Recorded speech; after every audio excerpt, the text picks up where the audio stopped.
Olá, pessoal. Boa noite. Obrigado, professor Renato.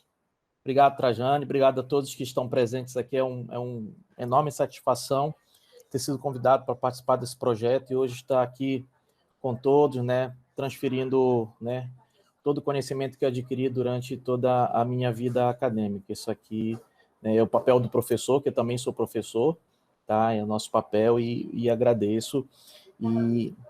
Assim, a ideia hoje da estruturação da nossa aula, antes da gente falar diretamente sobre o conteúdo, tudo aquilo que nós vamos abordar no nosso curso, eu queria inicialmente apresentar aqui para vocês o Rodrigo Alfaia, tá? Que ele é o nosso tutor, ele vai dar todo o apoio em relação à parte prática de exercícios, de tirar dúvidas, e a gente tem também o monitor, que é o Alexandre, também está presente aqui. O Alexandre também vai estar atuando como nosso monitor na disciplina. Então, além de mim, como professor formador dessa disciplina, a gente vai contar com o apoio desses dois outros membros, ok? A disciplina eu vou encaminhar nos grupos, eu passei o e-mail, acho que quase todo mundo, se não todo mundo recebeu o e-mail do nosso link, também vou encaminhar no grupo e por e-mail o nosso plano, tá? Que é o plano que foi estabelecido, que tem todo o conteúdo, né? As aulas síncronas, as aulas que vão ser assíncronas, né? Durante a semana nós vamos ter dois períodos síncronos, ou seja, aulas em tempo real mesmo, um período comigo, onde eu vou estar aqui passando todo o conteúdo, né, relacionado ao curso, à capacitação, e a gente vai ter um segundo momento também durante a semana, tá, que vai ser que também de aula síncrona, que vai ser junto com o Rodrigo Alfaia e o Alexandre, que eles vão estar ali para estar trabalhando com vocês nos exercícios e tirar as dúvidas necessárias do que sugerir durante esse curso, ok? Outro ponto é com relação ao nosso grupo do WhatsApp. Eu criei aquele grupo do WhatsApp, ele é um grupo temporário enquanto houver essa capacitação dessa turma, então enquanto essa turma não for formada, esse grupo vai existir, então vamos utilizar o grupo para tirar dúvidas, para sugestões, enfim, pessoal. O grupo ele é aberto, né? Claro, com o propósito da disciplina, tudo relacionado ao desenvolvimento utilizando linguagem Python, tá? Então a gente vai estar ali trabalhando em cima disso. Então sempre a gente vai ter o apoio também dos dois membros, do Rodrigo Alfaia e do Alexandre, para estarem ali ajudando a gente nesse trajeto aí, até a finalização do nosso curso, ok? Então, assim, a priori, pessoal, as datas que ficaram estipuladas para as aulas síncronas, tá? Elas vão ser dia de segunda e quinta, tá certo? Então, elas vão ser de 19 às 21 horas, de segunda e quinta. Tradicionalmente, eu vou entrar sempre nas segundas-feiras para ministrar o conteúdo, e a quinta-feira vai entrar o Alfaia com o Alexandre para tirar as dúvidas. Então, toda segunda-feira nós vamos ter conteúdo, tá certo? E esse calendário, esse programa, esse plano de aula, eu vou encaminhar nos grupos para vocês verem o que é que a gente vai trabalhar, né? E quem vai ser o responsável por estar ali, né, auxiliando no processo durante as aulas síncronas.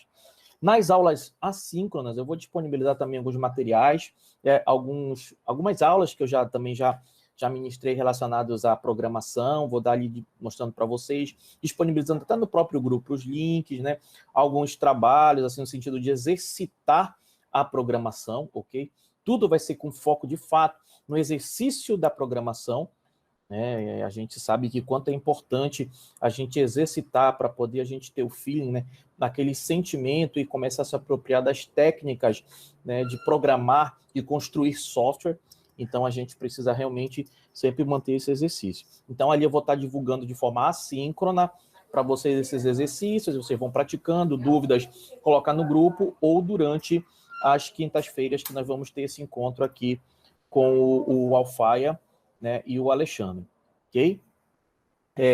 Nas aulas ou mesmo nas capacitações que eu ministro, eu assim, conforme eu vou aqui explicando, porque como o professor Renato falou, a gente acaba, às vezes, né, pegando o link de uma ideia e fala, e assim, eu gosto de ter uma aula mais dinâmica no sentido, surgiu alguma dúvida, pode perguntar aqui pelo chat, ou pode interromper, falar, para mim não tem problema algum, tá, pessoal? O que a gente não pode é deixar as dúvidas né, ficarem sem ser esclarecidas. A gente precisa, de fato, esclarecer todas as dúvidas nesse processo aqui. Falando mais um pouquinho sobre a capacitação, e, claro, de acordo com o perfil, né, de todos os que foram a priori selecionados, né, e nem estão todos ainda aqui, porque ainda está sendo feita o estudo da nova lista, né, que é a nossa lista de repescagem. Essa turma ela vai fechar com 60 alunos, okay? Eu acho que hoje aqui deve ter no máximo aqui uns 23 ou 22, né? Então ainda está faltando gente aí entrar, e acho que até segunda-feira já tem a nossa lista completa, então a turma vai estar bem cheia. Okay? Então vão ter todos os nossos 60 alunos. Bom, mas assim, com relação ao conteúdo, okay? Nós vamos estar trabalhando inicialmente com a primeira abordagem de desenvolvimento de software, né? Para alguns que já conhecem, já tiveram a experiência, né, de desenvolver software, independente da linguagem de programação ou paradigma que ela está ali inserida, a gente começa muito a trabalhar com a base. O que é a base na programação? É algoritmo. E eu vou explicar o que com mais detalhe o que vinha a ser isso daqui para quem não conhece. Para quem conhece sabe que é uma forma de desenvolver software numa linguagem, né, mais natural possível, tá? No português brasileiro, colocando regras, enfim. A gente vai discutir isso com mais detalhe.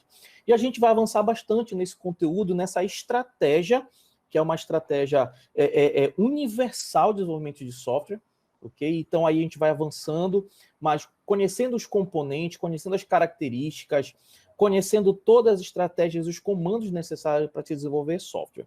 Então, depois que a gente construir essa base, tá, e essa base estiver firme com os exercícios e tudo mais, aí sim a gente vai entrar na programação com a magnífica linguagem Python. Tá? Uma linguagem que já está há um tempo aí no mercado, ela é teoricamente nova, né, em relação a outras linguagens de programação que nós temos aí, mas ela alcançou um patamar para determinadas áreas, e quando a gente estiver falando mesmo de linguagem Python, a gente vai estar citando os exemplos de aplicações hoje que a gente tem com essa linguagem. Okay? Então, é uma linguagem de fácil implementação, uma linguagem que tira muito da burocracia estrutural, da burocracia da sintaxe de se construir um código-fonte, né?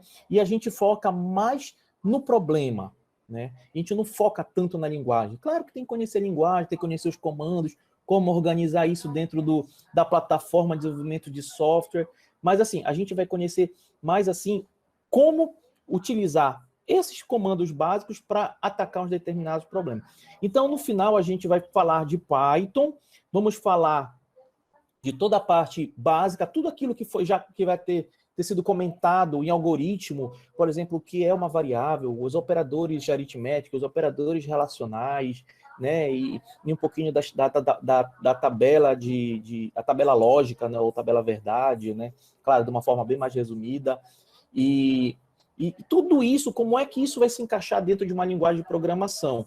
Então, a gente vai discutir bastante essas questões de fazer uma tradução de uma estrutura muito simples para uma linguagem de programação de acordo com a sua sintaxe de desenvolvimento.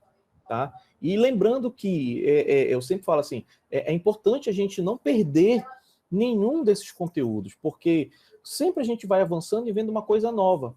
E quando chegar lá na frente, a gente já vai saber o conceito disso e a gente só vai aplicar o conceito de tudo aquilo que eu vou mostrar em algoritmo para a linguagem de programação. Então fica um negócio mais simples.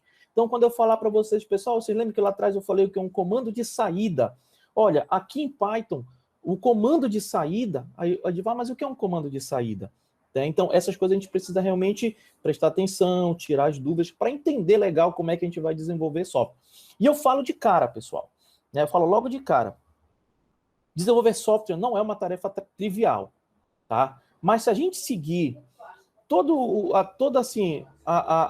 os passos necessários para se chegar ao aplicativo final, né, escolhendo a melhor técnica de desenvolvimento de software, escolhendo a melhor técnica adequada ao problema, escolhendo a solução, né, seja a linguagem de programação adequada àquele problema, enfim, estudando e sabendo como, né, não é só a parte conceitual, é a prática também, né?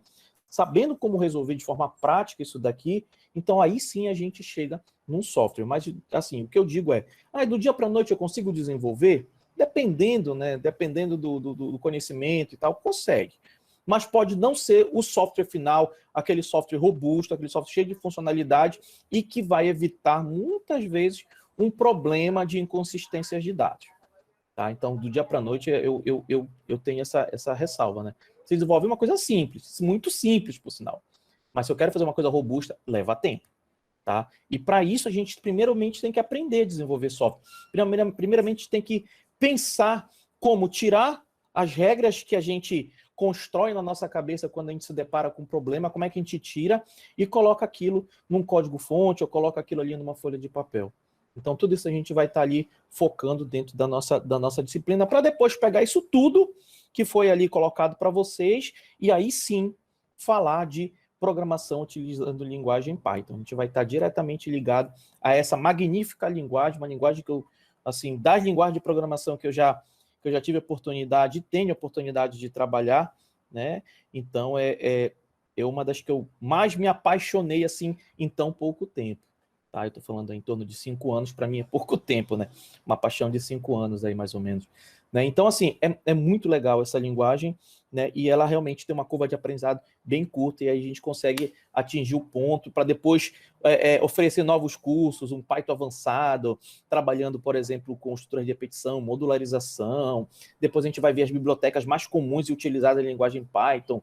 E aí, pessoal, Python tem um arsenal de coisas que dá para a gente brincar e fazer, né? Isso lá na frente a gente vai se planejando e construindo. Mas para isso não adianta nada se a gente não vê aqui o que interessa para a gente, que é aprender a programar e deixar todo mundo no mesmo nível de conhecimento quando o assunto é programação, tá, pessoal? Então, não deixem passar dúvida, no decorrer da aula eu vou falando, eu vou comentando aqui com vocês, e assim, surgiu dúvida, pergunta, joga aqui no chat, os meninos também estão aqui para qualquer dúvida, eles podem responder aqui também no chat para mim, tá? E a gente vai tornando a aula para a gente não perder muito tempo, ok?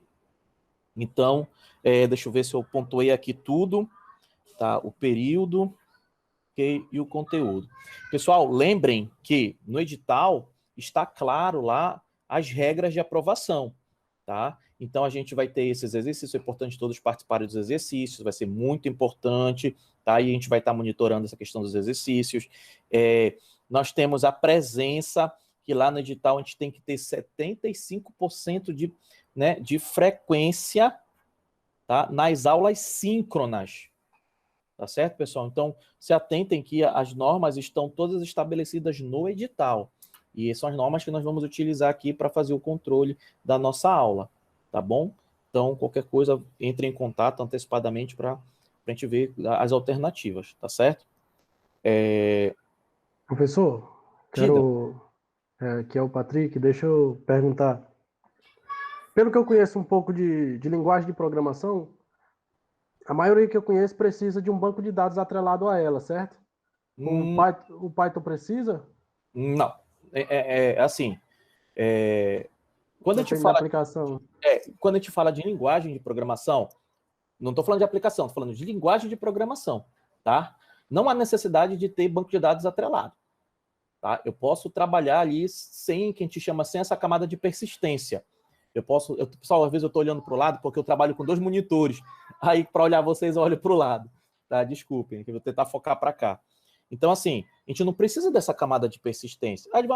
Mas assim, quando eu penso em linguagem de programação, eu penso na aplicação, onde eu vai interagir com o usuário, recolher dados, e esses dados vão ser armazenados. Aí, beleza. O programador, né, pelo motivo do problema, está criando essa camada de aplicação com a camada de persistência, que é o nosso banco de dados. Mas não há necessidade disso. Tá? Não há. Claro, sim. No que a gente vai ver aqui, a gente não vai fazer manipulação de banco de dados, não vai fazer nada disso. Tá? Lembrando que isso aqui é um curso onde ele é de introdução à programação em Python. Eu vou dar toda a base inicial para você da linguagem Python, que é um Python. Eu vou falar um pouco do histórico Python. Eu vou depois disponibilizar um material que eu tenho, que eu falo bem mais sobre o histórico da linguagem Python, a carta, né, que o cara lá que criou, ele disparou e todo mundo aí ficou motivado e tem um rastreio de onde essa mensagem foi, né, e a grande rede que isso se tornou depois para construir a versão Python 1.0, por aí vai. Então, eu tenho os materiais que fazem tudo isso daí, ok? Mas, assim, o que nós vamos ver é o histórico, conhecer os comandos de entrada e saída da linguagem Python, o que são variáveis, né? Para o Python, aí tem muita gente que fala, pô, Divan, mas quando eu trabalho com linguagem de programação, o comportamento da variável não é assim. Mas pois é, cada linguagem de programação tem sua característica, tem sua especificidade. Associar ou não a uma fonte de armazenamento de dados vai de acordo com a necessidade, né, que se apresenta do problema que foi posto. Se eu quero fazer um cadastro de cliente, eu vou usar um banco de dados. Aí a linguagem? A linguagem posso usar qualquer uma dessas que me permita trabalhar com um banco de dados. Mas se for para um ambiente web, se for para um ambiente web, eu começo a ter limitações de linguagem. Eu vou partir para PHP, o Python, mas é o Python? Não, é o Django, né? Que é o Python, é o módulo Python, que é o Django. E por aí vai, pessoal, aí vai. Aí agora, se for um modo desktop, eu também posso trabalhar com Python em modo desktop. Mas aí PHP eu já não consigo mais trabalhar, mas eu já consigo ir para um Java, usar algumas bibliotecas gráficas do Java, Swing, etc. E por aí eu vou. Né? Então, assim, banco de dados é como se fosse mais um componente que eu agrego ali à minha programação. Tá? Mas o que a gente vai trabalhar aqui, a gente não vai estar trabalhando com banco de dados. A gente vai trabalhando em conhecer a linguagem e trabalhar inicialmente com a linguagem. Nos próximos cursos, aí sim, pode ser visto, né, dependendo do tamanho do conteúdo, de repente isso aí, banco de dados, a gente já tem que ter avançado, por exemplo, em entender estrutura de repetição, isso falando em Python, entender as estruturas do Python, né, entender modularização de código. Aí, da modularização, por que é importante a modularização? Para eu não ficar repetindo o código, né? Fazer redundância de instruções no meu código. Aí sim a gente poderia falar um pouco de banco de dados. Tá? Então, ainda tem uma série de coisas que precisam ser vistas para poder chegar em banco de dados. A mesma coisa se eu pegar esse conteúdo, eu já ministrei, por exemplo, esse conteúdo utilizando a linguagem PHP. É a mesma coisa. Né? Então, passa por tudo isso daí para poder chegar em banco de dados. Porque a melhor forma de se trabalhar e de se transmitir mesmo o conhecimento de manipulação de banco de dados com essas linguagens é através de técnicas de modularização. Senão, porque aí tu consegue segmentar responsabilidades por trechos de código. Então, a gente vai olhar aqui, é um trecho de código só de autenticação no banco. Não vai estar misturado com as consultas, não vai estar misturado com o fechamento, com a criação de tabela. Então, todo mundo fica muito bonitinho e fica fácil de enxergar. Agora, se eu não trabalhar com modularização, vira um código só, aí a pessoa tem que ficar lendo trecho para entender, não, vai até aqui a autenticação, daqui para cá é consulta, daqui para cá. Enfim, então acaba ficando um código mais pesado e é mais difícil da gente assimilar mais rápido a forma de construção desse código. Então, por isso que lá na frente a gente vai estar trabalhando, ok? Mas assim, o conteúdo, inclusive o conteúdo está no edital também, pessoal. O conteúdo do curso também está escrito ali no edital. Então, assim, mais alguma dúvida, pessoal, antes de a gente iniciar? Está tudo tranquilo?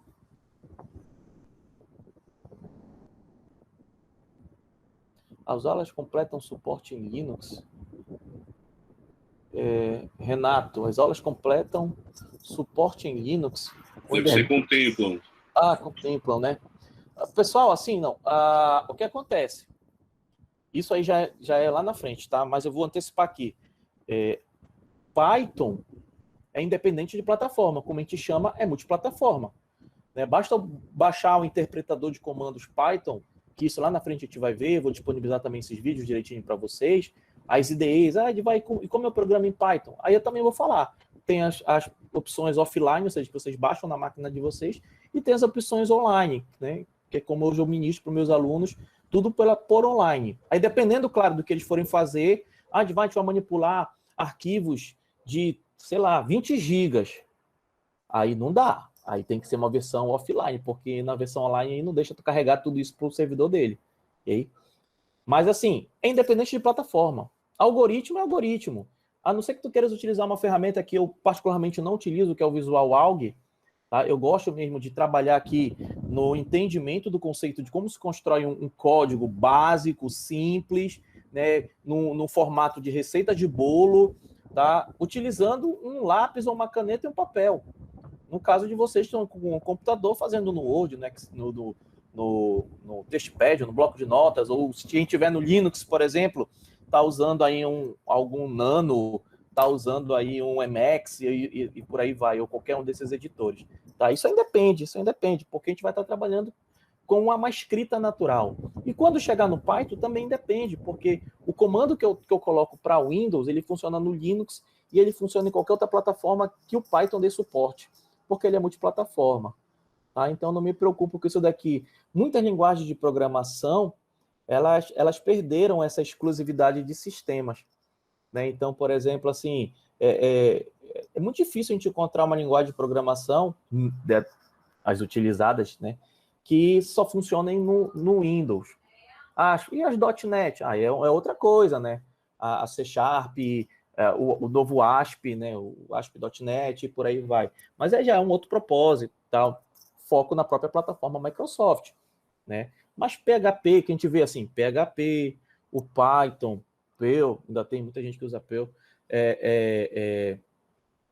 o JSP, né, que é o próprio Java, também está ali multiplataforma. Então, essas que a gente vê para ambiente web, e claro, hoje o JavaScript, né, todo mundo agora voltou, o JavaScript voltou à moda de novo, né, então tudo isso aí é independente de plataforma.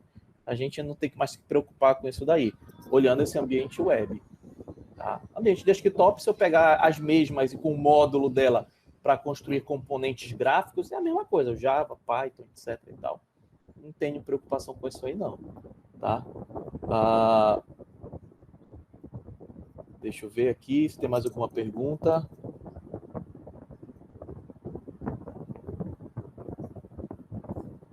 Isso, aí o Trajano está falando que depois do curso de introdução a gente vai ter um curso de Python avançado. Então, isso que está falando aqui, né? Vamos mostrar para vocês a base. E a partir dessa base a gente vai poder depois aumentar mais o conteúdo, né? Para estender até o final dos assuntos relacionados à linguagem Python com os componentes mais avançados da linguagem. Aí depois pode-se falar de NumPy, dos módulos, pode-se falar do Pandas, pode-se falar de outros componentes bem legais aí que o próprio Python ele fornece para a gente brincar, né? Eu gosto de chamar de brincar porque para mim programar é uma diversão, tá? Eu gosto muito de programar e assim é muito legal e para mim sempre toda vez que eu falo porque vamos brincar com a linguagem, na verdade é programar, né?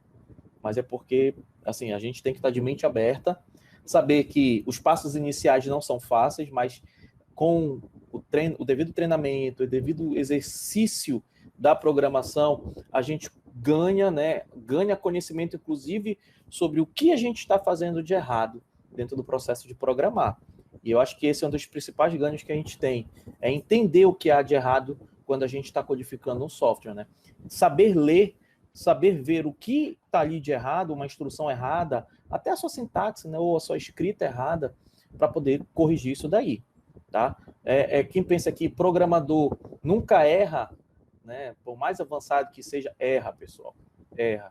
Tá? Então é normal. E ali ele tem que ter o conhecimento básico, né? Para ver, né? Para ver onde está o erro, para entender que às vezes o interpretador ou os compiladores eles geram para a gente sempre um log de erro para a gente entender o que está sendo feito de errado. O software rodar não significa que ele está certo, significa só que ele está rodando.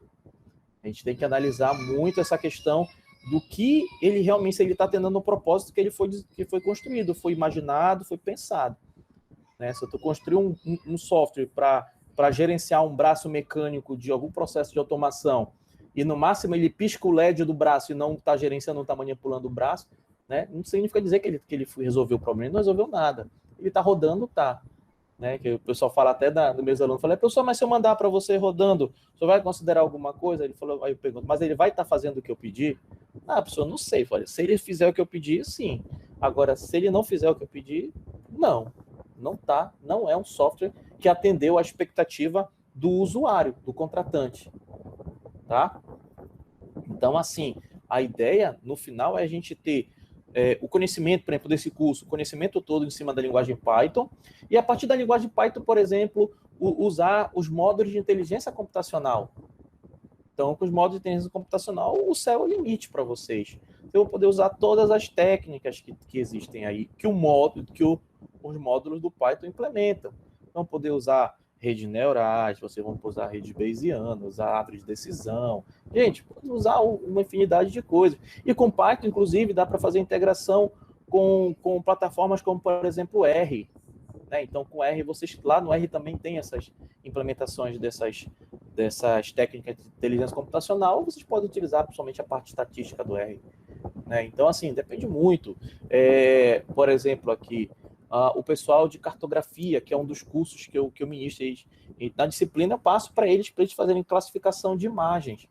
Né? Olhar, por exemplo, a partir de uma determinada tonalidade de cor lá, se aquilo é floresta, se aquilo ali é vegetação secundária, se aquilo ali é pasto, enfim, dado que as informações que a gente tem aí de referência, né, do INPE, por exemplo, a gente consegue pegar um mapa, né, desenvolver um código com Python, e o código com Python vai rastreando a imagem e dizendo, olha, aqui, né, é vegetação, aqui, pessoal, dá para fazer muita coisa com programação, muita coisa mesmo. Então, assim, Python, como eu falei, assim, eu gosto pra caramba de Python e a gente pode brincar bastante, né, e aproveitar bastante no decorrer de todos esses treinamentos que vão ter aí, né, durante aí o projeto. Alguém levantou a mão que eu vi aqui? Cadê? Acho que foi o... Cadê? Foi o Maico. Maico, diga, Maico. Você levantou a mão, quer falar alguma coisa?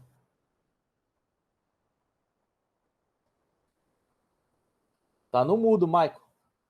Oi. Oi. Por exemplo, eu tô caminhando aqui na Avenida de Canaã. Eu encontrei esse problema aqui, que é um problema público. O curso, a partir do momento que eu conseguir criar um aplicativo, eu posso fazer essa conexão de um problema público diretamente para a prefeitura vir reformar esse banco? Sim, dependendo da aplicação que você desenvolver, por exemplo, você pode desenvolver uma aplicação mobile utilizando os módulos do Python, né? E de repente tem uma conexão com algum sistema da prefeitura para reportar, por exemplo, problemas na rua. Né? Então você pode fazer isso daí, tá? Assim, pessoal, desenvolver software e o que eu posso fazer? Vocês só vão conseguir fazer o que vocês tiverem a criatividade, claro, e aquilo que a linguagem dê suporte. Né? Então a gente precisa conhecer também as limitações da linguagem de programação. Né? Por exemplo, eu quero trabalhar com TV digital usando Python. Aí eu digo assim, olha, vocês vão ter um grande problema aí trabalhando com Python para TV digital. Tá? Então, para onde eu posso ir? Aí é interessante estudar o fórum Python.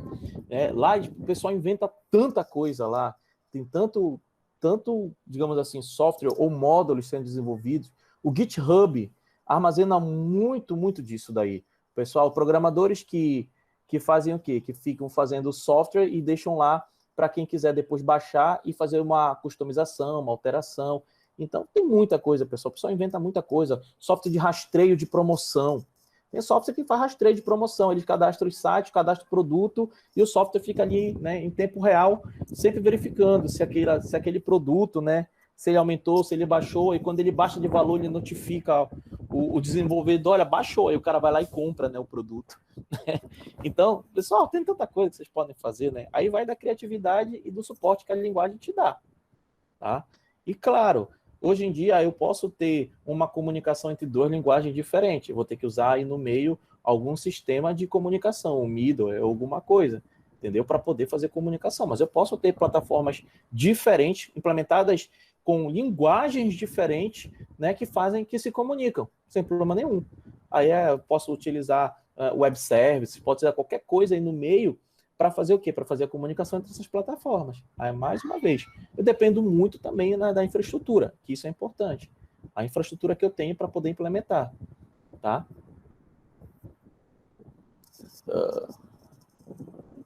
Acho que é isso, né? Então, eu vou adiantando aqui um pouco do conteúdo, tá, pessoal? Eu vou comentando aqui com vocês e depois eu vou pegar e vou disponibilizar esse material, né? O material que eu tenho, um material de aula, mas eu gosto mais de ir conversando com vocês e depois eu disponibilizo lá, tá? Bom, pessoal, então, como eu falei anteriormente,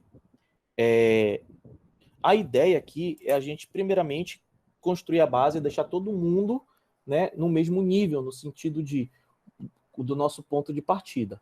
Tá? Eu sei que alguns aqui já têm alguma experiência com programação, então isso daqui já é de conhecimento desse determinado grupo, né? Mas tem gente que nunca desenvolveu software, não sabe nem para onde vai isso daí, como é que começa, como se pensa nisso, né? Porque a gente às vezes olha assim, como é que vai lá ver, por exemplo, um caixa de uma farmácia, né? O caixa eletrônico lá da farmácia, isso aqui é um software, como é que se comunica lá com um banco lá que está vinculado à minha conta, né? Então, tudo isso aí tem uma série de coisas, uma série de tecnologias que estão ali atrás associadas, não é só a questão da programação em si, a gente também tem a infraestrutura de rede associada. Mas olhando mais para as características de software, a gente precisa entender, de fato, como é que se desenvolve. E para isso a gente volta para os conceitos básicos do processo de desenvolvimento de software, né? A gente precisa entender como se constrói um software, tá?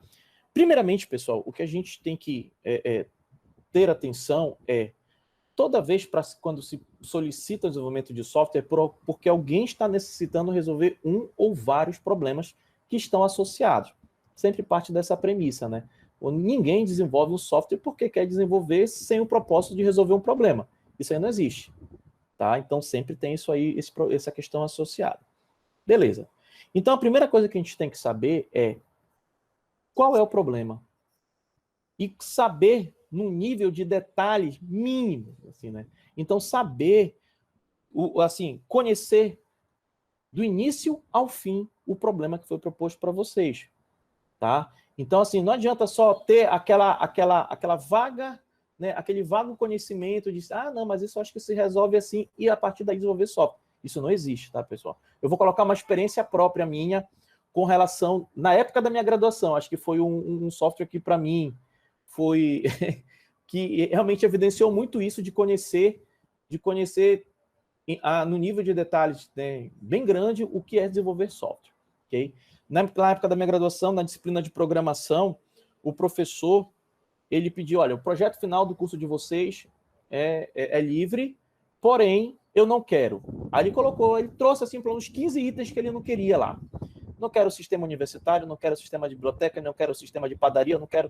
Ou seja, todos aqueles que, quando a gente está numa graduação de tecnologia, a gente corre para cima desse sistema porque a gente sabe que já tem muito conteúdo por aí, em livros e TCCs e tal, e é mais fácil desenvolver, mais rápido, e a gente se livra logo do problema, né?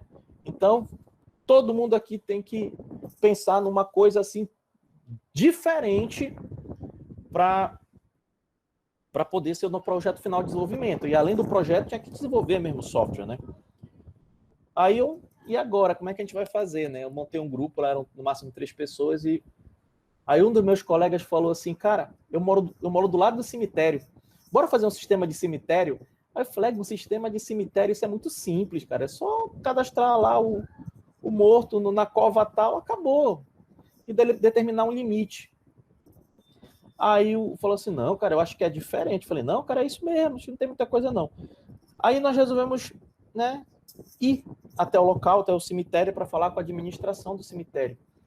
Gente, é um sistema tão cheio de critérios, de requisitos, para se implementar um sistema, tá, que não foi um negócio trivial. Tá? Então, assim, a gente se deparou, né, e mais uma vez, assim, aquela imagem que eu tinha, né, aquele conceito que eu tinha do que seria a possível solução de um sistema de cemitério, aquilo ali estava totalmente furado.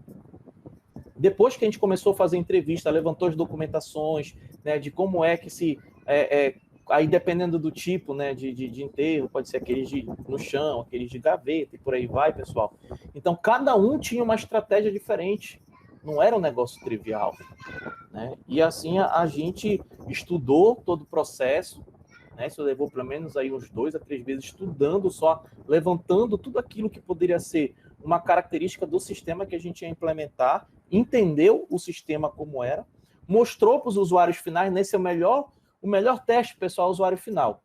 Vocês vão desenvolver todo o sistema de vocês, vai estar bonitinho e tal, vocês vão fazer os testes, pô, duvido o usuário final achar um teste aqui, aí tu joga na mão do usuário final, dá meia hora para ele quebra o teu sistema. Então, o usuário final é o melhor, é a melhor opção para se testar sistema, é esse cara, né? E a gente chegou lá e tal, o usuário viu os erros e a gente desenvolveu o software básico para fazer esse gerenciamento. Isso aí coloca alguns anos aí atrás, né? Com certeza já não se tem mais. Mas o importante que eu quero deixar aqui para vocês é, não adianta pensar somente, né, no nível raso, né, os conceitos para se desenvolver um software dado aquele problema que foi colocado para vocês. A gente precisa conhecer profundamente mesmo esse processo de desenvolvimento. Tá? Então, aí a gente não consegue fugir. Okay? Por isso que a equipe de desenvolvimento de software nunca é pequena. Normalmente, a equipe não é de uma pessoa. A gente tem ali no meio, a gente tem um projetista, a gente tem, né, normalmente o projetista faz parte da equipe de análise de requisito, que vai lá, faz as entrevistas, fica colhendo relatório, e fica lendo relatório, estudando relatório, depois traz o projeto. Aí sim o projeto passa para a mão do desenvolvedor, depois que está revisado, bonitinho e tal, passou pela aprovação lá do contratante, aí somente aí chega na mão do programador. E o programador vai lá e faz exatamente o que está ali desenhado, através de diagramação, e tem técnicas de diagramação, tá? Não é uma bolinha que liga, não. Tem técnicas de diagramação. Aí tem o AML, tem diagrama de fluxo de dados, tem entidade de relacionamento, e por aí vai. Tem um monte de diagrama que pode ser utilizado ali. Ok? Então, assim, aí somente aí vai para a mão do programador. Aí somente aí o programador começa a treinar. Então, por isso que eu falo, não existe, né? Uma pessoa só pode fazer tudo? Pode, pessoal. Não vou dizer que não pode. O cara desenvolvedor, o cara, se eu sei ler um diagrama, eu sei fazer a diagramação, tá? Porque tem que conhecer o conceito do diagrama para poder fazer aquilo. Não é um negócio simples, mas também não é um bicho de 7 cabeças, tá? E o restante para trás é levantamento. Aí é entrevista, levantamento, conhecer as técnicas que tem de levantamento de requisito, que são requisitos funcionais, né, e não funcionais, e por aí, por aí a gente vai desenvolvendo, construindo a documentação. Isso já é uma documentação do sistema, tá? E depois chega na mão do desenvolvedor falar e vai fazer o software, né? Aí, claro, um ou vários, ou um grupo de desenvolvedores, aí depende muito do tamanho dessa plataforma, tá? Mas dá, tá? Não vou dizer que não dá, sim. Agora, quando o negócio é monstruoso, e também o fator tempo é um limitante para a quantidade de membros da equipe. Se um software que exige, assim, um gerenciamento total de uma empresa para uma pessoa desenvolver no prazo de 1 ano, assim, dependendo da quantidade de funcionalidade, aí pode ser suicídio, tá? Tanto para o contratante quanto para o programador lá. Então, normalmente, dependendo da quantidade de funcionalidades e da complexidade do sistema, aí a gente realmente tem que ter uma coisa um pouco maior, uma equipe um pouco maior para poder designar responsabilidades para tudo não ficar centralizado, ok? Então, a gente tem isso daí. Mas voltando, né, lá para o início, quando eu estava comentando aqui sobre o processo de desenvolvimento. Então, dado que eu sei o problema, conheço profundamente o que é o problema, agora eu tenho que traçar as estratégias para resolver aquele problema. Digamos que seja um único problema só. Eu tenho que traçar essas estratégias. Normalmente, né, olhando assim, né, a gente constrói mentalmente esse mapa, essa sequência lógica para resolver a estratégia para resolver aquele problema. Tá? A gente está acostumado, ou intuitivamente, tá, a tomar algumas ações já, né, de forma espontânea, sem perceber de fato, né, como a gente resolve aquilo. É trocar uma lâmpada, a gente não pensa, a gente pega um banco, uma escada, vai lá e troca, a gente não tem muito, assim, a gente não percebe o passo a passo, né? Fala, eu estou fazendo o passo a passo. Não, vai lá e faz e troca. Então, assim, a grande questão, que é uma das maiores dificuldades que a gente tem, para quem está iniciando o processo de programação, claro que tem outras dificuldades, mas a primeira é se deparar como eu transfiro essa minha sequência lógica, e aí é que está, o nome-chave é sequência lógica, tá? Para uma folha de papel ou para uma codificação de software. A gente não está acostumado a fazer isso.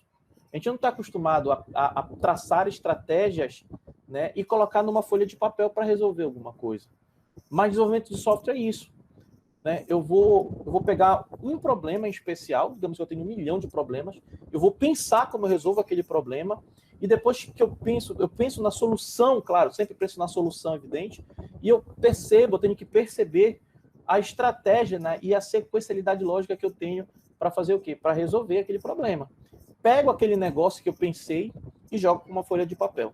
Ou jogo para um código-fonte, ou jogo para alguma outra plataforma que eu consiga descrever, deixar ali de forma explícita o passo a passo de construção de software.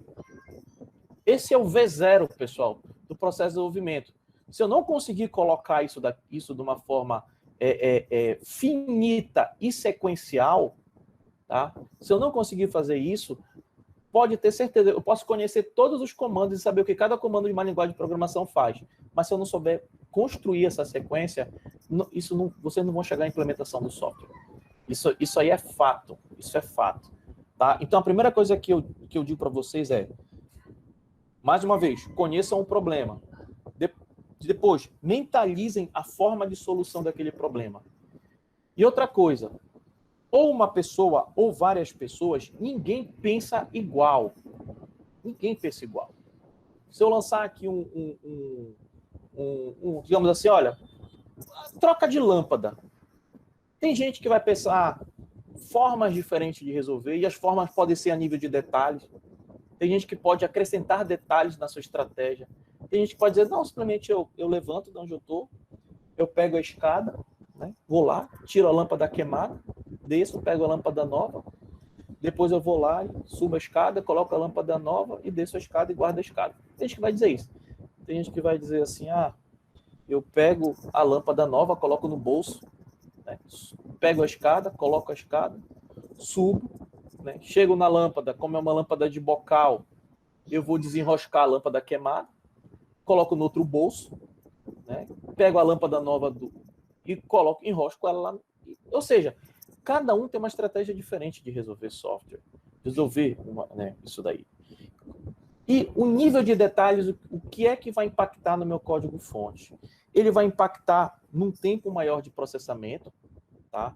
Ele pode ser visto como uma forma até positiva, dependendo do cenário que a gente está trabalhando, tá? No sentido de estar prevendo ações externas ou exceções, ou ele pode estar sendo utilizado apenas, né, como uma forma desnecessária dentro do meu código-fonte. Aí, claro, e aí, como é que eu vou saber qual das duas, né, se ali é positivo ou se ali está negativo? Só fazendo a revisão no código-fonte. Então, quando a gente desenvolve software, a gente acabou de fazer um código aqui, né? E aí, já está pronto? Pô, e funcionou, porque agora eu vou olhar e ver se eu consigo otimizar. Né? Digamos um código que vai consumir 90% da memória RAM de vocês. Isso está muito estranho. Esse código consumir 90% de uma memória RAM, eu vou lá e vou fazer uma revisão. Isso daqui. Aí eu vou lá e vejo que estou usando coisa desnecessária e vou podando, otimizando, sem perder o resultado final, que é a solução de um problema. E chego lá no software onde está usando apenas 2% da minha memória. Caramba, isso é uma revisão, né? O pessoal chama de data clean e por aí vai. Né? Então, assim, a gente tem que tomar muito cuidado nos processos de desenvolvimento. E aí o segundo ponto que é importante é mentalizar e ver, né? Ver com os olhos da mente, né? Ver como é essa estratégia finita. E eu pego essa estratégia, pessoal, inicialmente, quando eu não estou acostumado, eu escrevo no papel mesmo. Primeiro, eu vou pegar a escada, então buscar a escada. Segundo, né, eu vou buscar a lâmpada nova, ou vou comprar. E por aí vai. Eu vou traçar isso daí. Eu coloco ali, pá. E depois que eu tiver com tudo isso pronto, conheço a linguagem de programação, defini a minha sequência lógica de resolução, eu pego aquilo tudo que eu coloquei ali, que eu vou chamar aquilo de instruções, cada linha deve ter uma instrução, né? E eu vou refinar depois, porque às vezes a gente coloca muito mais de uma instrução dentro de uma linha, ou dentro de uma linha, em uma linha, sabe? Que depois a gente tem que expandir isso daqui, porque a gente precisa refinar essas instruções, tá? Mas isso é um conceito que a gente vai vendo mais para frente, e eu jogo para lá, meu código-fonte, testo, rodo, testo, zero, executei e começo a testar as possibilidades e vejo se ele está resolvendo. Opa, resolveu, beleza, resolveu. Opa, achei aqui um problema. Para esse cenário não resolveu. Volto para a prancheta e começo a planejar tudo de novo. Mas sempre eu tenho que ter isso daí. Né? E essa sequencialidade lógica, pessoal, ela acaba sendo muito importante porque, assim, regra de software, todo software, ele executa, né, de cima para baixo, da esquerda para a direita. Né? Então, assim, ele não volta. Aí ele vai aqui, primeira linha, aí ele lê a linha, né, interpreta, compila, etc., faz todas as coisas que são necessárias e executa lá. Aí depois ele passa para a próxima, executa lá. Depois ele vai para a próxima, executa lá. E eu preciso voltar. Pessoal, ele não volta. Ele não volta. Tá? Então, passou aquela instrução, já era. Não volta. Ok? Então, assim, e isso, por isso que eu tenho que estar numa sequencialidade lógica. Porque se a próxima ação, a próxima instrução depende da instrução atual, né? Então eu não posso inverter. porque senão, quando ele executar isso daí, ele vai gerar um erro, uma exceção, ou por mais que ele passar, ele não vai ter os dados necessários para te dar a informação correta. Então, não tem mais como vocês voltarem atrás para executar. Por isso que, assim, o ponto importante, o segundo ponto importante, é colocar da melhor forma possível essa sequencialidade lógica que vocês têm aí. Né? Então, deixa eu pegar aqui deixa eu abrir aqui só um momento. Cadê? Em branco. Só um instante, pessoal. Deixa eu dar uma compartilhada aqui na minha tela.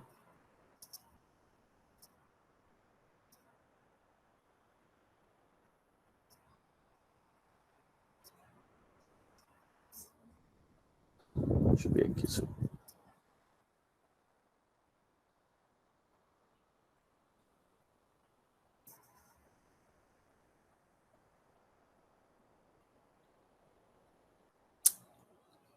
um instante.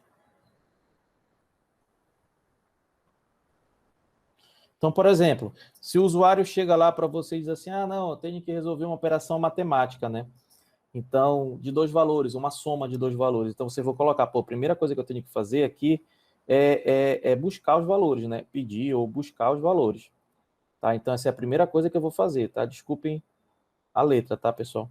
Bom, e depois que eu tenho os valores, é fazer o quê? É efetuar a soma, né? Efetuar a soma, tá? Tá, então a gente tem isso daqui, né? Aí, então a gente tem essa estratégia, então o usuário vai passar os valores, a gente vai, enfim, efetuar a soma. Aí quando a gente olha num cenário mesmo de programação, aí o cara vai lá assim, fala assim, não, beleza, eu vou fazer aqui a soma de dois valores, um valor A e B, né? Então vou somar, só que aqui eu tenho os valores, 9 e o B, 10. Tá? Então de cima para baixo, da esquerda para a direita. Ok? Pessoal, se eu disse que primeiro eu tenho que buscar os valores e depois efetuar a soma, eu não posso fazer um negócio ao contrário. Olha o que vai acontecer aqui. Ele vai, primeiramente, ele vai executar a soma de A e B e só depois ele vai ter acesso aos valores. Mas aí já passou a soma, não serve para mais nada. Então, por isso que eu tenho que tomar muito cuidado.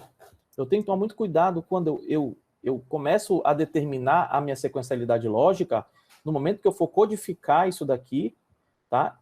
No momento que eu for codificar, eu preciso seguir a minha sequencialidade lógica. Se alguma coisa estiver errada aqui e em cima bater exatamente com o que está determinado, né, aqui embaixo, significa que eu errei logo aqui em cima. Se eu efetuar a soma e depois buscar os valores e fazer a mesma coisa, eu falo, então o erro está na sequencialidade lógica. Eu inverti operações, eu inverti essa continuidade para a execução do meu código-fonte. Então eu tenho que tomar muito cuidado com isso daí. Tá? Então, assim, ponto. Pensar na solução daquele problema e depois de pensar naquela solução, passar para alguma coisa. Tá? Então, a gente tem essa característica de pensar e depois passar. E aí vem a questão do pseudocódigo. Tá? O pseudocódigo nada mais é do que um código, ou seja, uma espécie de codificação, porque a gente está trabalhando de uma forma algorítmica, onde eu vou escrever de uma forma finita, né, adotando uma sequencialidade lógica, adotando uma linguagem natural. O que é a nossa linguagem natural? O nosso português. Escrever, né, as ações, né, que são os verbos, normalmente, tá? E o que eu vou fazer? Ok?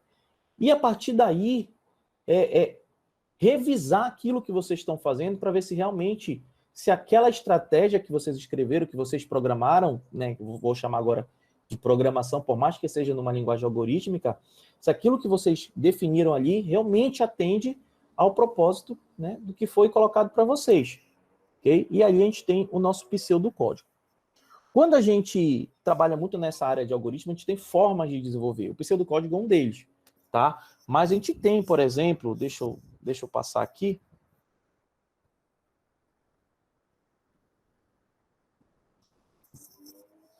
Só um instante.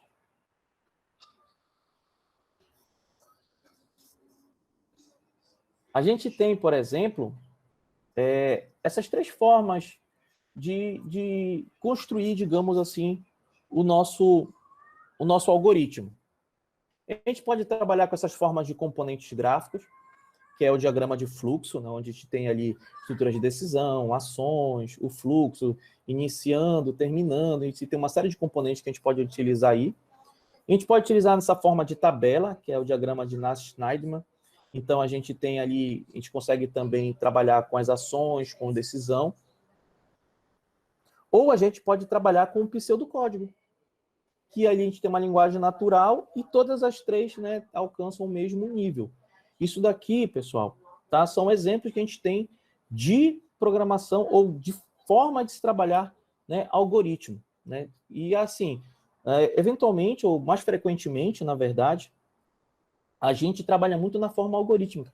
Até quando a gente pega as referências acadêmicas, né, quando a gente pega teses, artigos, etc. e tal, a gente encontra mais a referência algorítmica de forma de pseudocódigo, na linguagem natural, do que na forma dessas outras aqui, utilizando tabelas ou utilizando componentes gráficos. Então, é por isso que a gente tem isso daqui, tá? Aí eu vou até, ó, tem uns itens que são bem legais e que trazem, assim, né, essa característica algorítmica da coisa. Aí, ó, os algoritmos são descritos em uma linguagem chamada pseudocódigo, tá? Isso que a gente está falando agora.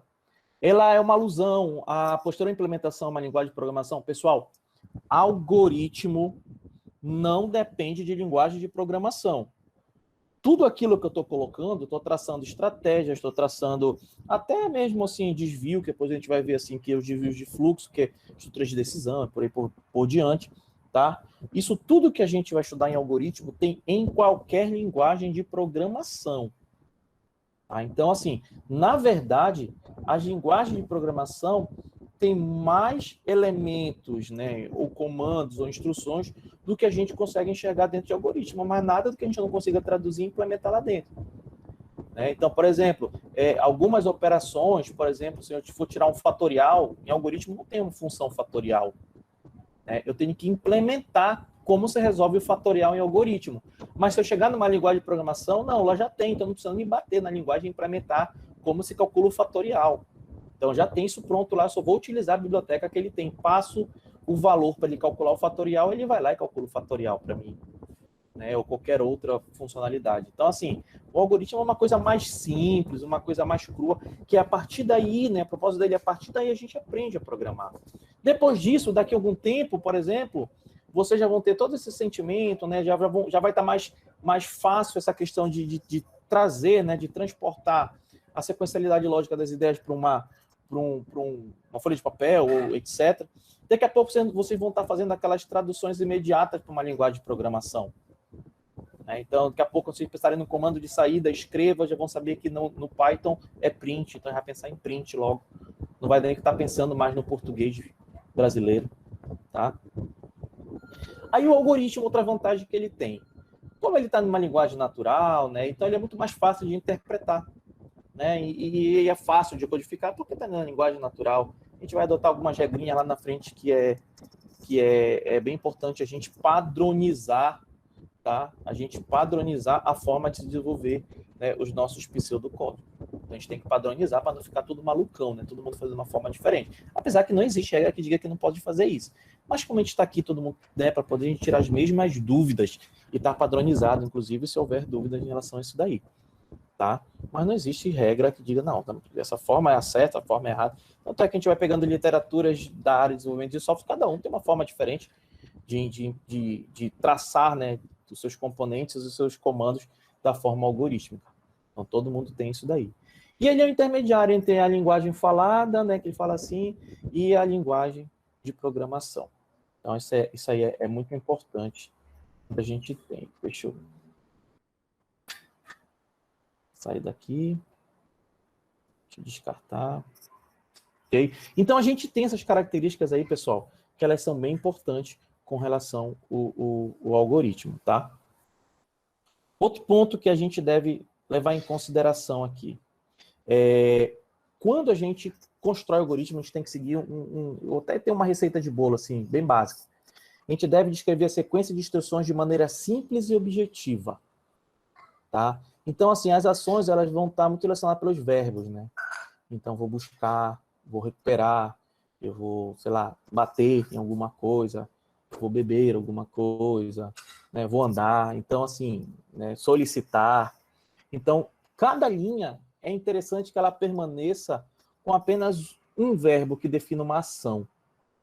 Porque assim fica mais fácil de entender.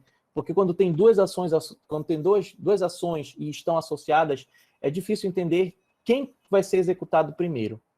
Aí, claro, vou adotar a estratégia de cima para baixo, da esquerda para a direita. O primeiro verbo que aparecer é o primeiro que vai ser executado. E o segundo vem depois. Isso aí, na cabeça de vocês, pode ser diferente. Isso daí. Primeiro tem que ser o segundo verbo e sim. Por isso que é bom quebrar essas instruções, porque eu vou chamar a linha agora de instruções, tá? Quebrar para poder definir esses algoritmos para a gente. Aí fica bem legal. Ok? Aí é aquilo que eu falei, usar somente um verbo por frase. A gente tem que ser objetivo, pessoal. Muito objetivo no que a gente quer desenvolver. Aí uma vez me perguntaram, professor, mas até que nível a gente tem que especificar, né? Para quando a gente está fazendo algoritmo e posteriormente vai passar para uma linguagem de programação. Pessoal, o programa, o computador, ele só faz aquilo que ele é programado para fazer. Se eu esquecer, porque eu já peguei os dados e ele não entende que eu tenho que fazer uma soma, não, ele não entende. Tá? Ele não entende, ele precisa de fato que a gente coloque isso lá, deixe de forma explícita. Você vai pegar esses dois argumentos, você vai somar e me dar esse resultado aí. Porque eu vou mostrar esse resultado para o meu usuário. Senão, isso aí acaba não tendo muito sentido, né, para a gente. Ok? E assim, o nível de detalhes, ele é importante. Lembrando daquela situação lá atrás. Ele é importante quando eu estou prevendo, por exemplo, exceções, ou estou prevendo algumas ações transversais naquilo que pode interromper, por exemplo, o meu fluxo lá para chegar à solução do meu problema. Então a gente pega, por exemplo, vamos dar como exemplo, né, essa questão da fazer um bolo, que é clássico, a gente pega qualquer literatura tem isso daí. Então tu chega lá no bolo, aí tu vai aquecer o forno, né? Numa vasilha tu vai colocar trigo, aí pode especificar 100 gramas de trigo, pode especificar 2 ovos, meia colher de fermento, por aí vai. Beleza, essa pode ser a primeira estratégia. Né? Mas e se o ovo tivesse podre? E aí? Na primeira estratégia vai o ovo podre mesmo. Né? Então, e aí? Então aí a gente começa a pensar nas outras funcionalidades que programação dá para a gente, que são nossos controles, né? Uma estrutura de decisão, uma estrutura de controle. E esses detalhes, sim, são importantes, porque eles estão prevendo o quê? Eles estão prevendo que alguma coisa pode acontecer ali, e se acontecer, eu tenho como consertar. Então, a gente vai começar a treinar, né? Tem que treinar a visão para as exceções, né? E às vezes não são, que a gente fala assim, a gente pensa na exceção, uma coisa tão assim, que não acontece de forma frequente, mas acontece. Tá? O conceito não é, exceção não tem nada a ver com ser frequente ou não, mas quando a gente pensa assim, mas e aí? Tá? Então a gente começa a treinar isso daí e verificar como a gente consegue mapear essas exceções para acrescentar no nosso código-fonte. Então tudo isso aí é muito direcionado e muito certo. E acaba evitando que o software volte para uma mesa de projeto, né? Então, isso deixa o usuário insatisfeito, já coloca uma bolinha vermelha em cima da equipe de programação, fala, olha, eu pedi uma coisa, já me entregaram uma coisa muito, né, meia boca, e a partir daí eu já tenho que me preocupar, porque eu acho que esse software não vem como eu quero. É muito ruim, pessoal. Eu vou dizer para vocês, é muito ruim pegar um software, depois que chega para a gente, por exemplo, né, e já está na, digamos, fase de produção, porque a gente determina 2 fases. Fase de desenvolvimento, então pode ser gerado um software na fase de desenvolvimento para teste, para mandar para o usuário final para ele testar, e depois que ele testa, volta, né, corrige o que tiver que corrigir e vem para a produção. Software em produção já era, pessoal, já está em produção, já está rodando, já está sendo alimentado, os dados não podem ser mais perdidos, né? Então tem que manter ali tudo que foi colocado. E na produção, no software de produção, a gente ter problema com o sistema, tudo bem. Pode ser um problema muito, muito específico, pode. Mas problemas simples, um componente que não grava a informação, um label que está escrito sabe? Dá um erro lá, um relatório que gera dados que estão todos inconsistentes. Então, isso aí é gravíssimo. E aí já gera uma insatisfação no usuário, né? Porque ele sabe que aquilo vai voltar para o mesa de projeto, que no outro dia ele não vai ter isso de volta. Vai ter uma semana, 2, às vezes até 2 meses, 3 meses. Dependendo do problema, isso pode gerar um problema muito maior. E só para vocês terem noção do 8 ou do 80, tá? Com relação aos desenvolvimentos de software. Eu posso ter manutenções simples, que de repente, assim, um dia eu posso devolver para o usuário de novo, né, já corrigido, assim como eu posso ter manutenção complexa, que aquele erro pode ser o motivo de uma reestruturação total do meu software. Já pensou, pessoal, reestruturar um software que demorou, por exemplo, 2 anos para ser construído, desenvolvido, e ter que reestruturar porque aquele erro chegou nesse nível? Aí vai ter que ser apurado responsabilidades, se a equipe de análise de requisito não viu, se isso não foi passado, e ver de quem é a responsabilidade. Porque aí já entra num outro patamar. Mas olhando só nível de software, isso pode acontecer também. Isso aí é muito pesado mesmo. Aí a gente vamos entrar agora em algoritmo, de fato. Né? Então a gente sabe colocar a sequencialidade lógica em passos finitos, né? Não pode ser infinito, evidente. Bom, a gente tem quanto à natureza dos dados. Então, tudo aquilo que o usuário me fornece, por exemplo, né, pode ser um usuário, pode ser um sensor, pode ser um banco de dados, sei lá, tem que vir de algum lugar. E, normalmente, quem coloca a informação, vamos pensar no usuário. Tudo aquilo que o usuário me fornece são dados. Então, ele vai digitar lá um dado no meu sistema, vai apertar o Enter, vai clicar no botão de incluir, cadastrar, sei lá o quê, e aquilo vai ser passado para o sistema. Bom, então, quando eu penso em algoritmo, pessoal, eu estou pensando na característica de todo dado, ele tem uma natureza, tá? Ele tem uma natureza e ele tem um determinado tamanho. E é o tamanho que ele ocupa no computador de vocês, tá? E especificar da forma correta esse dado vai ser muito importante, porque assim não vou estar subutilizando ou superutilizando, né, o espaço que vai ser reservado na máquina de vocês. Então, quando a gente pensa nos dados, a gente está pensando nos tipos primitivos. Inicialmente, os tipos primitivos, originais, que vieram desde lá, né? Lá desde a construção do cara que pensou em programação. E a gente tem os 3 tipos de dados primitivos. A gente tem o tipo numérico, a gente tem o tipo literal e a gente tem o tipo lógico. Aí, quando a gente parte para o tipo numérico, a gente ainda tem 2 tipos, né? Que vai subdividir o numérico. Nós temos os tipos reais, tá? E nós temos os inteiros. São os 2 tipos só. Real e inteiro. Inteiro não tem casa decimal, tá? E o real trabalha com casas decimais.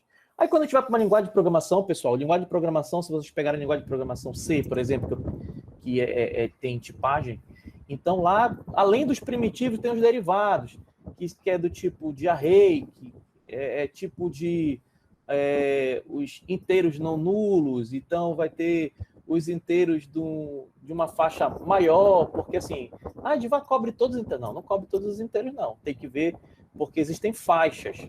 Para inteiros é 4 bytes. Aí, então tem outros inteiros que são 8 bytes que ocupam de armazenamento.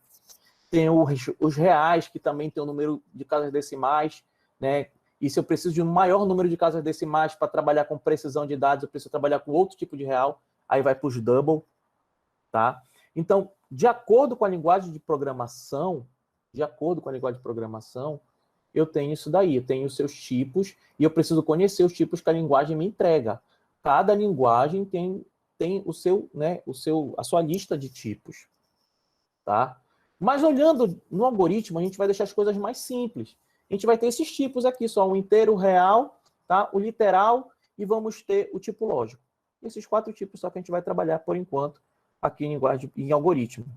Quando a gente chega para uma linguagem de programação, claro, a gente tem que tomar cuidado que, né, o real, de repente, o algoritmo que eu fiz, ele precisa de uma precisão maior, então eu não posso usar o real que ele determina lá, eu tenho que usar um real com maior número de precisão, número de casas decimais. Então esses cuidados eu vou ter que ter no momento de fazer essa tradução para o código-fonte, ok?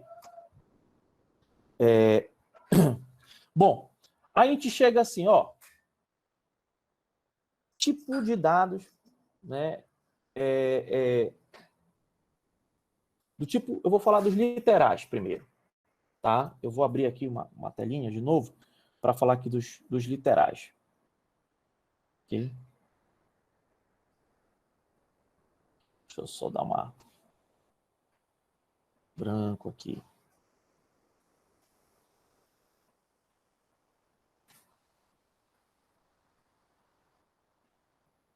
Só um momento, pessoal.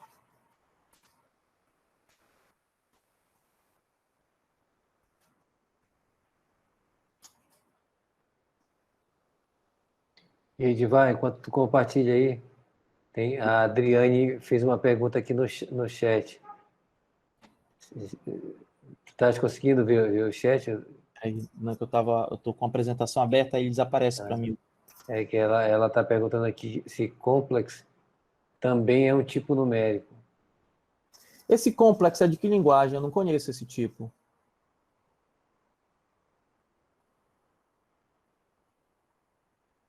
Pois é, então ele é do Fortran, né? Fortran. Aí eu teria que ver se ele é um tipo de dado, né? Ou se ele é uma função apenas, tá? Normalmente o tipo de dados ele caracteriza a natureza do dado, tá? Então o inteiro ele tem né, a natureza dele é inteiro, real. Ah, mas os inteiros estão dentro do domínio dos reais, né? Aí o cara assim, claro, está lá dentro, mas quando a gente está pensando em programação, a gente tem que especificar de fato o tipo. Se eu quero trabalhar com inteiro, então vou determinar inteiro. Até na formatação, se eu estiver querendo trabalhar com inteiro e determinar ele como real, ele vai me trazer com casas decimais, vai me trazer o 00 lá atrás. E às vezes não é essa formatação que eu quero. Aí é preferível que a gente trabalhe com inteiro mesmo. Tá? E Edivar, faz 1 milhão de anos que eu não uso Fortran, né? Mas a engenharia usa muito Fortran. Talvez o complex, né? Que o Fortran é uma linguagem de matemática mesmo, né? Então talvez seja para representar os números complexos mesmo, né? Então tem o conjunto dos números reais, né? Dos imaginários, complexos, entendeu?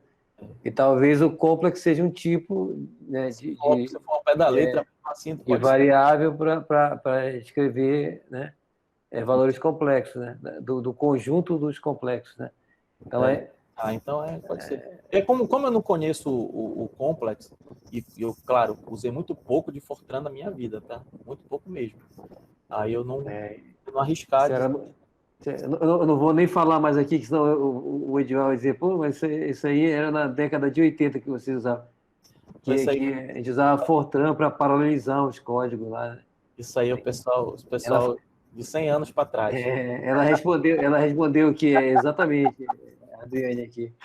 E certamente a Adriane ela leu em algum lugar, porque ela é nova, né? Certo? Adriane, porque assim, pessoal, ainda tem isso, o pessoal, essas linguagens que muitos dizem que já morreu, COBOL, Fortran, ainda tem lugar que pagam, né? Tudo bem, que não são vários lugares, é né, em 1 milhão. Ainda paga uma graninha aí para o cara fazer umas alterações nesses sistemas antigos. Esse sistema de supermercado, eu não sei como é hoje, mas antes ainda utilizava muito COBOL e usava o COBOL 3D. Hoje em dia eu não sei mais o que é que eles estão utilizando, né? Não sei se eles migraram, né? Não sei mais, mas aí tinha gente que dava manutenção e ganhava uma graninha aí em cima. Mas era um sistema em 1 milhão, né, pessoal? Edivar, estão me escutando aí? Boa noite, pessoal. Como tu tinha mencionado antes, né? Acho que esse complexo pode ser uma variação, né, dos tipos principais. Isso vai depender muito do tipo de linguagem, né? Então a linguagem ela pode trazer, né, um tipo diferente ali para determinadas variáveis. Eu posso. Eu não conheço, né? Então, como eu não conheço, eu não arrisco dizer. Só por números complexos, pode ser, né? Até mas assim, eu não conheço mesmo. Olha, a Renata está falando aqui, ó, que o sistema do governo federal são todos em COBOL. COBOL! Olha, sistema de imposto de renda. COBOLzão. A gente quase que morreu, né, para fazer a migração deles para a plataforma baixa quando, há muito tempo atrás, aí eu presidi a Prodepa, né? Então, esses sistemas aí, E esses sistemas legados, todos do governo do Estado, eram tudo em COBOL. E a gente foi pedir para o CEP nos ajudar, e o CEP já não tinha mais ninguém que programasse em COBOL. Então, esses caras eram verdadeiros ungidos, assim, quando a gente achava, né, a pessoa cobrava $1 milhão de dólares para fazer um processo de migração desse. É tenso. Eu confesso que é muito tenso. Na minha graduação, aí eu vou te falar de coisa antiga, né? Mas na minha graduação, a gente chegou a brincar um pouco com o COBOL, mas depois o professor passou do COBOL para Delphi, que hoje nem tem mais Delphi, né? Aí ficou em Delphi, depois foi Java, e as outras linguagens que foram surgindo, depois a gente foi estudando em paralelo. Mas o início era COBOL. A turma anterior, que tinha saído, só tinha visto COBOL. Então, a turma né, de 90 e acho que era de 97 ou 98, era a turma só que tinha trabalhado todos os anos do curso em COBOL. Agora eu não sei por onde anda essa galera, né? Nossa, não, o cara resolveu mudar e mudou, e a gente não acompanhou todo o COBOL. Mas é tenso mesmo. Se o cara cobra, né? Faz jus mesmo ao valor. Eu já estou apresentando aqui, tá? Eu quero falar uma coisa muito importante para vocês, que isso aqui é importante, inclusive, para a linguagem de programação.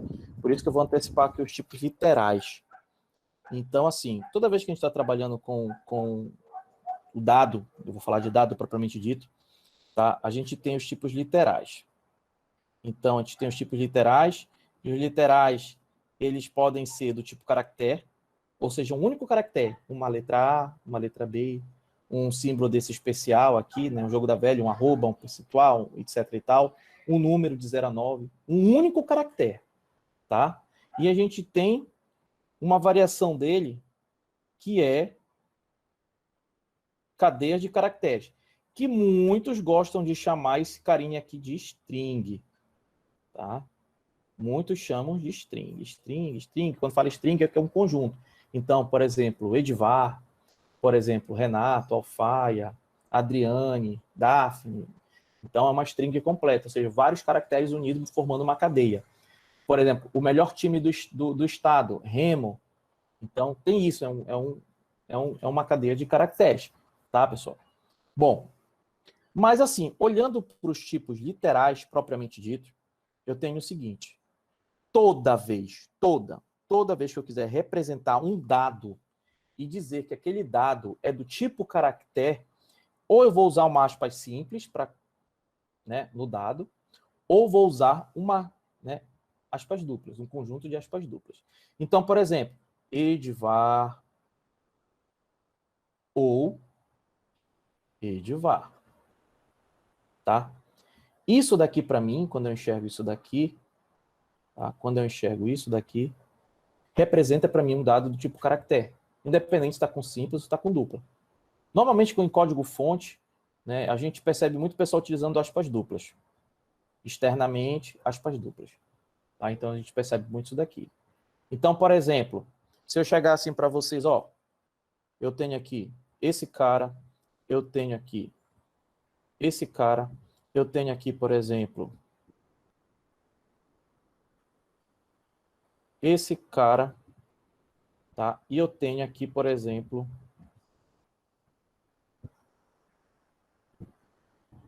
esse cara. Então, eu tenho esses caras aqui, né?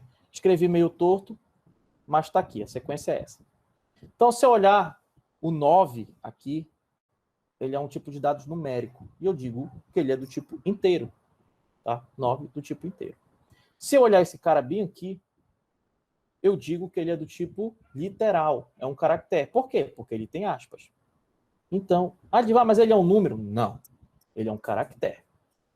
Tá? Então, ele perdeu a natureza numérica dele. Tá? É tipo caractere. E o resultado dessa operação aqui? Eu consigo fazer um tipo caractere mais um tipo numérico? Não, pessoal. Isso aqui não dá para fazer. São tipos de dados diferentes. Se você jogar isso numa linguagem de programação, o Python, por exemplo, a gente vai aprender um comando do Python que ele solicita informações do usuário. E toda vez que ele traz informações do usuário, ele sempre vai trazer no tipo caractere, no tipo cadeia de caractere, ou string. Sempre ele vai trazer assim para a gente. E aí, Divan, se eu quiser trabalhar com uma operação matemática, com aquela informação, eu preciso converter. Mas eu não tenho um comando que traga? Não tem. Tu vai ter que sempre converter. Tá? Então, isso aqui não dá. A única operação que é possível, quando a gente olha, né, dentro do domínio, né, de algoritmos, com tipos de dados, né, literais, é a concatenação. O mais aqui, neste sentido do algoritmo, ele vai me entregar o 9 e 1. Ou seja, ele vai concatenar, ele vai agrupar essas informações aqui. Ele não faz uma soma, ele não vai me trazer 10, ele vai me trazer 9 e 1. Tá? Então, é isso aqui que eu tenho que tomar muito cuidado no momento que eu for definir. E aquilo que eu disse antes, né? Eu tenho que especificar de fato, né? Acertar a mesma natureza do dado que está sendo colocado para mim. Esse cara aqui é diferente desse cara aqui. Tá? Então, aqui eu vou usar vírgula porque a gente está em algoritmo, mas quando é linguagem de programação, padrão americano, é ponto. Separador decimal é ponto. Então, esses caras aqui, a natureza, tá? A natureza só do tipo de dados deles é diferente. Esse cara aqui é um inteiro e esse cara aqui é um real. Só a natureza. Tá? São totalmente diferentes no sentido da natureza da minha informação. Ok? Outra questão que é importante aqui falar quando a gente tem esses carinhas aqui. Deixa eu só dar uma apagada aqui no... Não.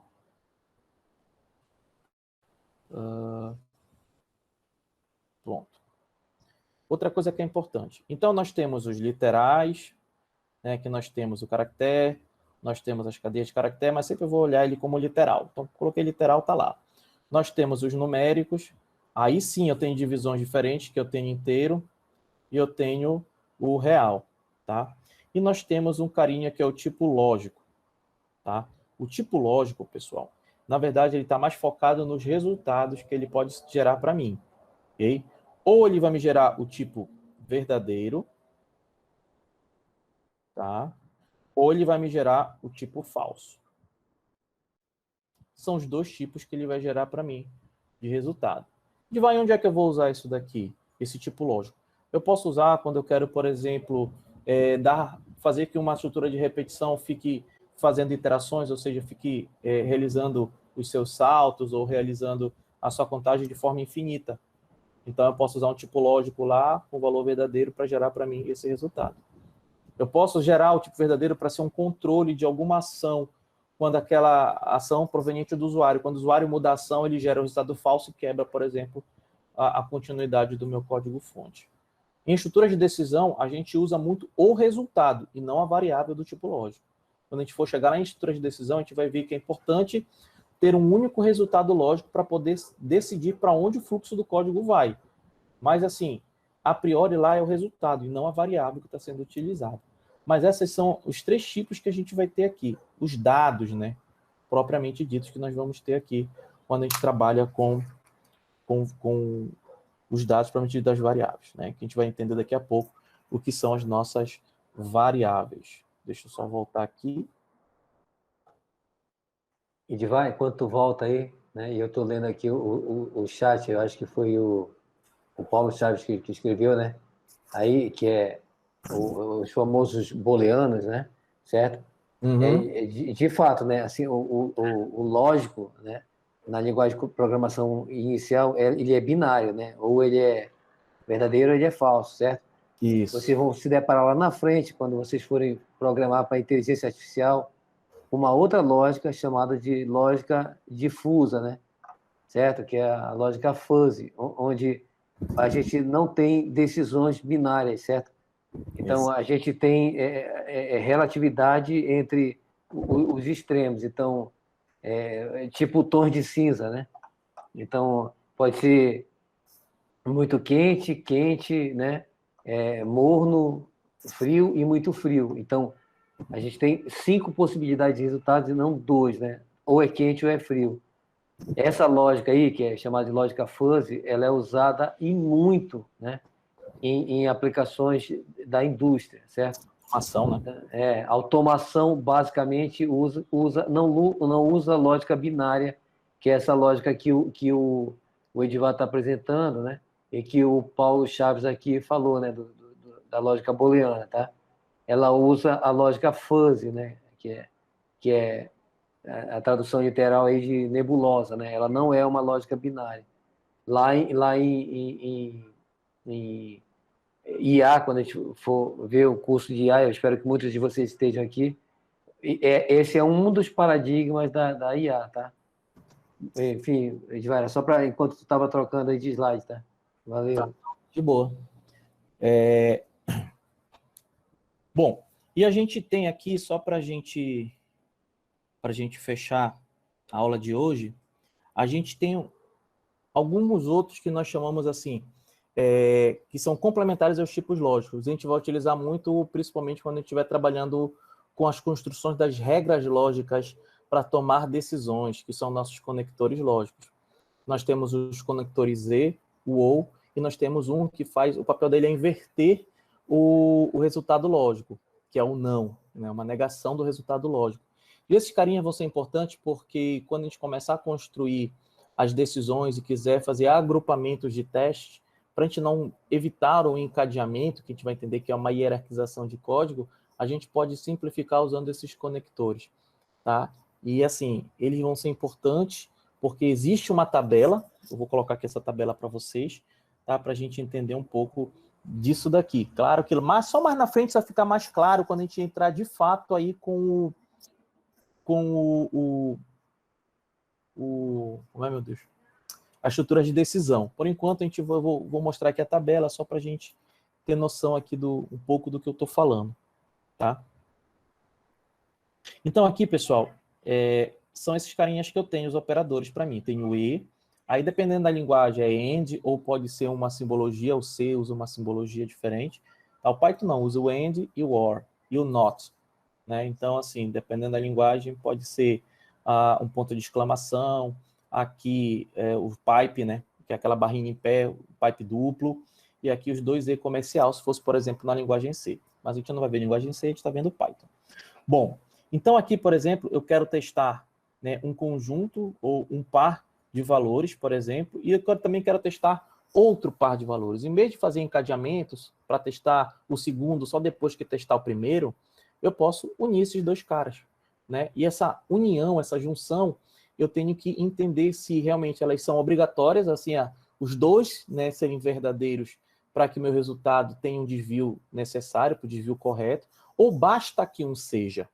Isso aí, como é que eu vou saber? Aí, por isso que eu digo, eu tenho que saber se realmente, né, eu conheço todo o problema. Que aí, o problema que vai te dizer, né, numa ação que vocês estiverem programando, como vocês devem utilizar esses operadores, esses conectores, para realizar essa junção entre esses testes, tá? Bom, aí aqui a gente tem uma regrinha básica, eu gosto até de dizer, né? Porque o cara, será que eu tenho que decorar essa tabela todinha? Não, não precisa decorar essa tabela todinha, tá? Então, toda vez que eu tenho E para juntar esses testes, basta, né, que os dois sejam verdadeiros para que o meu resultado final seja verdadeiro. Se um desses for falso, então o resultado já dá falso. No E, então verdadeiro e verdadeiro sempre vai me gerar verdadeiro. E o ou? O ou, basta que um seja verdadeiro. Ou um ou outro. Né? A gente fala assim, um ou outro. Basta que um seja verdadeiro para o meu resultado ser verdadeiro. Se os dois forem falsos, o resultado é falso. Então ele permite qualquer um dos lados. E diz, mas eu só posso fazer 2 testes, né? Não, vocês podem fazer inúmeros testes. Tem um exercício que eu vou passar para vocês, que vocês vão fazer uns 8 testes. Aí tem a possibilidade de fazer por encadeamento e vai ter a possibilidade de fazer utilizando esses conectores lógicos. E se vocês errarem a utilização do conector lógico, isso pode gerar para vocês um resultado errado, né, no código de vocês. Então, a gente tem aqui essas opções. E o não, ele só tem a função de inverter o valor lógico. Se eu disser não a um resultado verdadeiro, ele vira falso. Se eu disser não a resultado falso, ele vira verdadeiro. Tá? Mas essa tabela, eu só trouxe aqui para a gente entender que existe essa tabela, mas de fato a gente vai utilizar muito ela quando a gente começar a ver estruturas de decisão em algoritmo primeiro. Aí depois somente a gente passa para Python, e aí Python vai ter a programação mais direta e a gente vai começar a trabalhar com isso daí. Ok? Pessoal, Eu vou dar por encerrada a aula hoje, tá certo? E a gente volta segunda-feira, 19 horas, tá? Segunda-feira a gente volta aqui 19 horas. Eu vou passar o link de novo lá pelo grupo para vocês. Qualquer dúvida, esse material também eu vou colocar lá para vocês olharem o material, né? Querem se antecipar.